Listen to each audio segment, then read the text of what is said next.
ஹரஹர சங்கரா ஜெய ஜெயசங்கரா. எல்லோரும் good morning, காலை வணக்கம். இன்றைக்கி சமையல் என்ன பண்ணுறாங்கிறத மாமி சொல்லுவா. எல்லோரும் நோட் பண்ணிக்கோங்க, பாருங்க, எல்லாருக்கும் சொல்லி சப்ஸ்கிரைப் பண்ண சொல்லுங்க. பருப்பு உருண்டை போட்டு மோர் குழம்பு வைக்க போகிறேன். பருப்பு உருண்டை, ஆமாம். அதுக்கு ஒரு மூடி துருவல் தேங்காய், 2 பச்சை மிளகா, உப்பு இதை போட்டு நல்லா அரைச்சிட்டு இதை தயிரில் கலந்து வச்சுருக்கேன். கெட்டி மோர் இதில் கலந்து வச்சுட்டுருக்கேன்.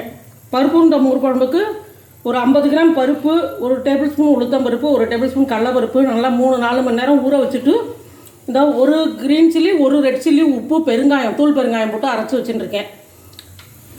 இதை வறுக்க போகிறேன். இதில் வதக்க போகிறேன். இதில் எண்ணெய் ஊற்றிருக்கேன். எண்ணெய் ஊற்றிட்டு இது கடுகு போட்டுட்டு இதுக்கு கடுகு வெடித்தோன்னா ஒன்றா சொல்கிறேன். நான்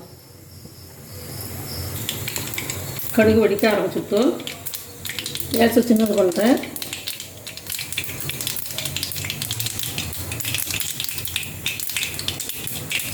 பருப்பு உருண்டை மோர் குழம்பு. ஆமாம், உளுத்தம் பருப்பு கொஞ்சோண்டு போடுறேன்.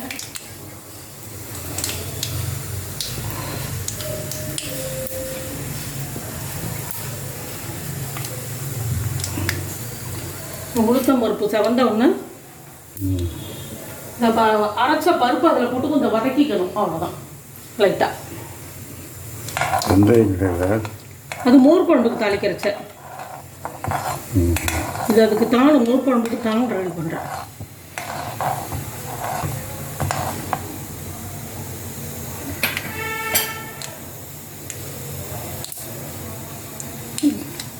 இந்த பருப்பு இதில் போட்டுடுறேன்.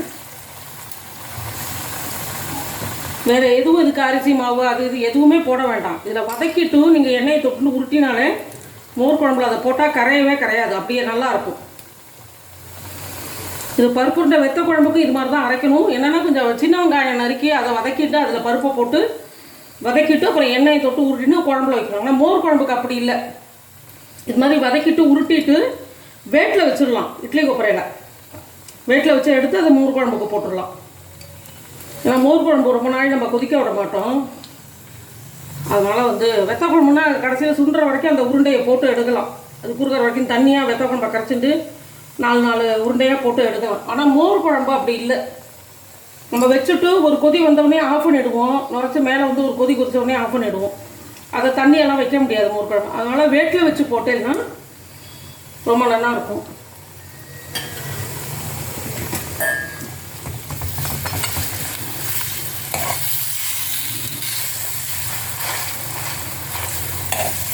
இதை கொஞ்சம் வதக்கிட்டுன்னா பருப்பு நல்லாயிருக்கும்.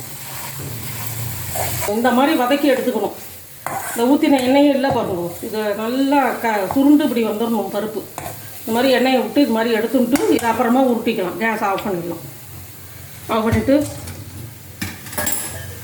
மோர் குழம்பு வைக்கிறதுக்கு கிண்ணம் வைக்கிறேன். இதில் தொட்டுக்கிறதுக்கு என்ன பண்ணுறேன்? கோவக்காய் கறி பண்ணுறேன். கோவக்காய், சரி.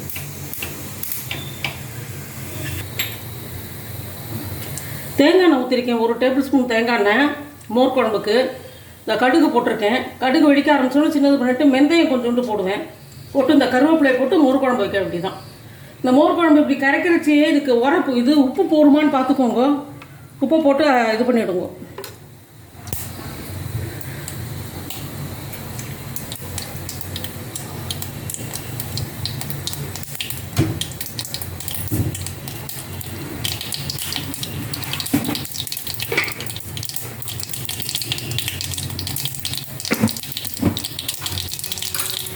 சின்னது பண்ணிக்கோங்க.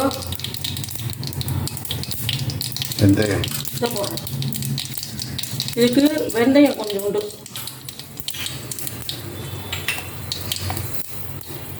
வெந்தயம் போட்டு தேங்காய் எண்ணெயில் தாளித்து பாருங்கள், மோர் குழம்பு ரொம்ப பிரமாதமாக இருக்கும்.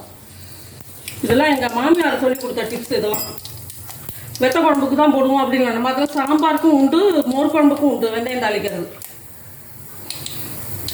இந்த மாதிரி செஞ்சு பாருங்க ஒரு ட்ரிப்பு, அப்புறம் விட மாட்டேன். வெந்தயம் உடம்புக்கும் நல்லது.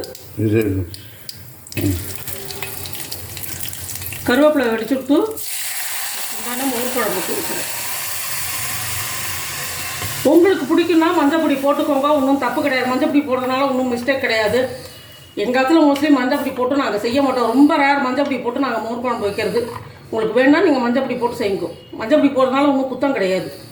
அவாவா ஆட்டு வழக்கம் தான், சமையல் எல்லாமே அவாவா என்ன விருப்பமோ அதுதான். கோவக்காய் கறிக்கு எண்ணெய் வச்சுருக்கேன். 3 டேபிள் ஸ்பூன் எண்ணெய் ஊற்றிருக்கேன். கடுகு போட்டிருக்கேன். உளுத்தம்பருப்பு போட்டு இந்த கோவக்காயை போட வேண்டியதான். இன்றைக்கி அந்த பொடி கறி பொடி வச்சுருப்பேன் இல்லையா, கொத்தமல்லி வர கடலைப்பருப்பு மிளகா வத்தல் பெருங்காயம் போட்டு நல்லா தீந்து போய்ட்டு இனிமேல் தான் தயார் பண்ணி வச்சுக்கணும் அந்த கறி பொடி.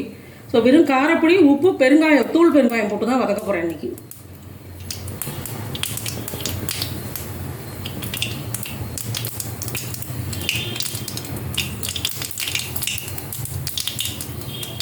கடுகு வெடிச்சோடனே அந்த உளுத்தம்பருப்பு போட வேண்டியதான்.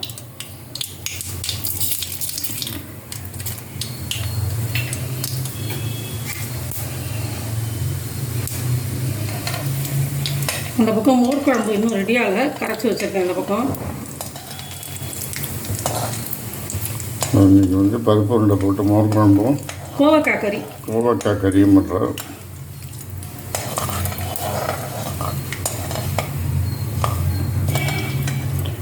கோவக்காய் வந்து உடம்புக்கு ரொம்ப நல்லது.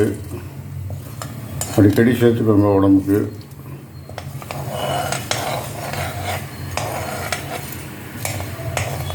அதனால என்ன பலன் இருக்கிறது மாமி சொல்லியிருப்பா ஏற்கனவே.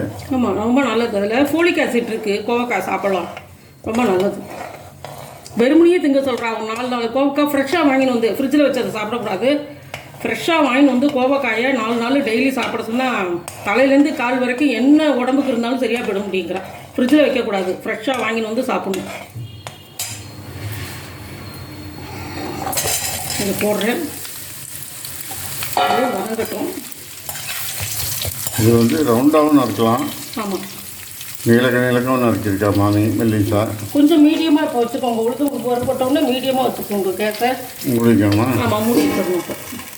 இன்னும் கொஞ்சம் நேரம் இருக்குது. மோர் குழம்பு வச்செல்லாம் பக்கத்துலேயே இருந்து இப்படி கிளறி விடுங்க. அப்போ தான் மோர் தனியாக தேங்காய் தனியாக பிரியாது.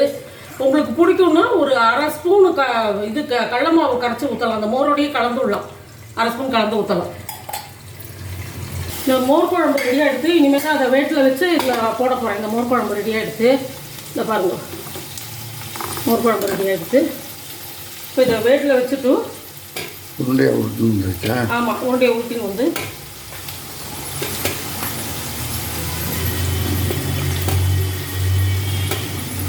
அவ்வளோதான். 2 பேருக்கு இவ்வளோதான். ஒரு 50 கிராம் பருப்பு தான் நினச்சேன். எவ்வளோ நாள் வைக்கணும்? இது வந்து கரெக்டாக 15 நிமிஷம். ஏன்னா ஏற்கனவே ஹீட் பண்ணிட்டேன் இந்த தண்ணியை. ஒரு 15 நிமிஷம் வேகட்டும். பெருங்காயத்தூள் போட்டிருக்கேன், உப்பு போட்டு பெருங்காயத்தூள் போட்டிருக்கேன். கொஞ்சம் நேரம் கழித்து காரப்பொடி போட்டு அதை வதக்கணும். தனி மிளகாய்த்தூள். கோவக்காய் வதக்கிட்டு கோவக்காய் வதக்கி முடிச்சுட்டு கறி ரெடி. ஆஃப் பண்ணிட்டேன் இப்போ தான் கேஸை. 15 நிமிஷம் வச்சுருங்க.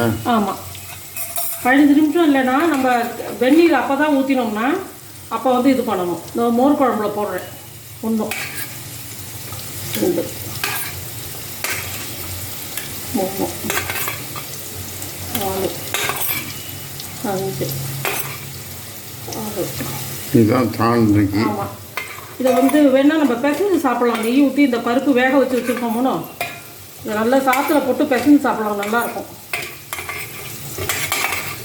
இந்த பருப்பு உருண்டை மோர் குழம்புல பண்ணுற பருப்பு உருண்டை வந்து மெத்தேடு வேறு, அந்த மெத்தேடு. ஆமாம், அது வந்து உருட்டி இது மாதிரி வதக்கிட்டு உருட்டி குழம்புலையே போட்டு மிளக விட்டு எடுப்பேன். அதை அதனால் மிதந்து மேலே வரும், அப்படி எடுப்பேன். இது வந்து இந்த மாதிரி இந்த பாருங்கள், பருப்பு உருண்டை மோர் குழம்பு ரெடி. மோர் குழம்பு தனியாக வச்சு இது மாதிரி வேகத்தில் வச்சு எடுத்துட்டோம்னா குழம்பு ரெடி. கோவக்காய் கறி ரெடி. அவ்வளோதான். இன்றைக்கி பருப்பு உருண்டை போட்டு மோர் குழம்பு, கோவக்காய், உப்பு, காரப்பொடி, பெருங்காயம் போட்டு கறி, வதக்கல் கறி. ஆமாம், அதுதான் இன்றைக்கி வந்து சமையல் மெனு பண்ணியிருக்கா மாமி. எல்லாம் செஞ்சு பாருங்கள். செஞ்சு பார்த்துட்டு லைக் பண்ணுங்கள், ஷேர் பண்ணுங்கள், சப்ஸ்கிரைப் பண்ணுங்கள் விடாமல். Thank you very much. பாய்.